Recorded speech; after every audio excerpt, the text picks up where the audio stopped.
nze olwaleero nzize mbabuuze ku sitole ya Adamu ne Eve abasobya. Nze ninawo ekibuuzo ku sitole ya Adamu ne Eve abasobya.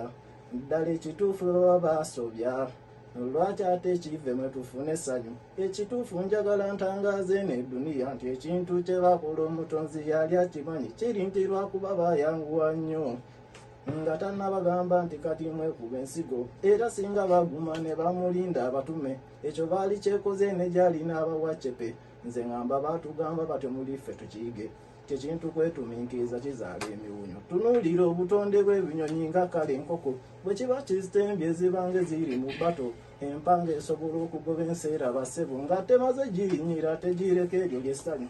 Embaata gy'olaba temala sekendi 10 naye nga tekafunye teyinza. Yawandiika Bayibuli oyo kyensaba mu mugambi ajje mu chapter yevumirira okutenjeru obuwoomi bw'akajwigiri wano wansi w'enjuba, teri yayinza buleka gwe ne bw'osaddaka empunu.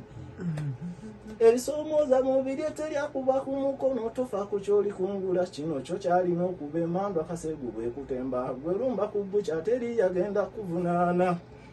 Bawaana mukenenya kozaana ye buli olukya abaana baba mu kwerigomba. Olaba ne lwetwali e Kakiri abagendezi mudi basinga bagaba visa, kino kyo kyalina okubawa n'amakanisa agasinga osanga endiga ga 10 zirundwa pasitoomu.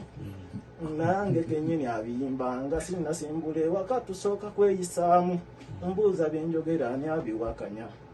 Essaawa ya teepo teri atawoomerwa, ne bw'aba faatha bw'abaali eyo mu kafunda akirowoozaamu n'agamba nasuba. Bw'oba owakana alabira ku mbuzi ennume etunuulira enkazi n'etereeza Mukama, ekaaba amaaso egatunuuza eggulu ssebo ng'etenda omunono eyo eyagitotera.